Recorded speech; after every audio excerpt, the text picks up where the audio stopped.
मला सांगतो रोजच्या आमच्या 4 गाड्या फिरते.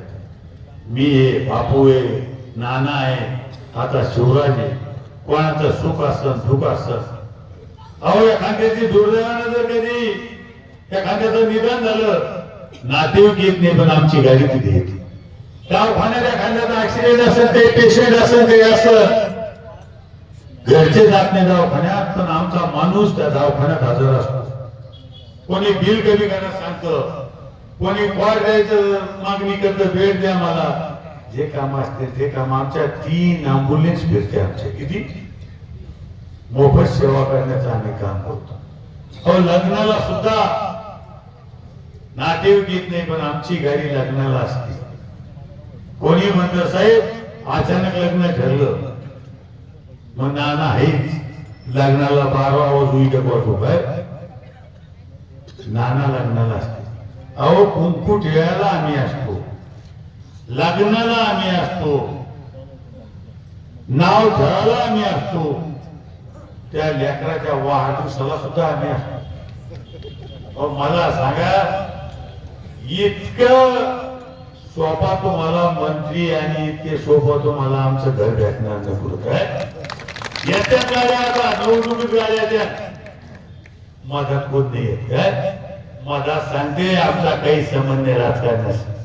पण निवडणूक आल्याच्या नंतर तुम्हाला सांगतो निवडणूक आल्याच्या नंतर सगळे जमा. मला मागणी केली शिवाजी महाराजांच्या पुतळ्यासाठी आढळला सुशिक्षित निधी. मी निधी दिला, काम अजून चालू नाही झालं. जो निधी लागत दिला असा पुतळा बसा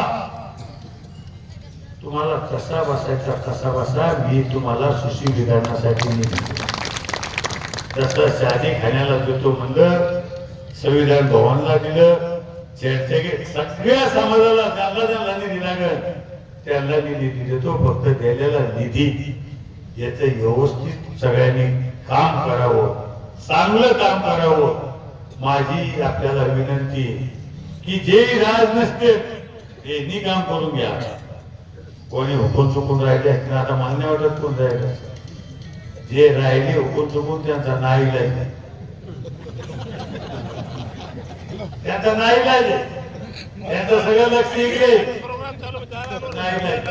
मला खाजगीत बोलते काय करावं.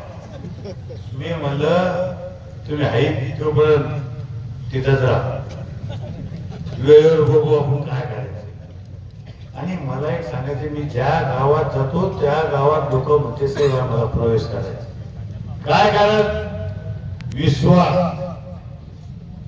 आम्ही विश्वास हाताने गमवू. एखादा आता काम कमी होईल पण विश्वास हाताने गमवू. काय पाचोडला तुम्हाला माहिती आहे, पाचोड आज 30 वर्ष झाले एक तर्फी सगळा समाज आपल्या विश्वास टाकतो एक तर्फी. तुम्हाला सांगतो पाचोडला तर मस्त सगळे जाती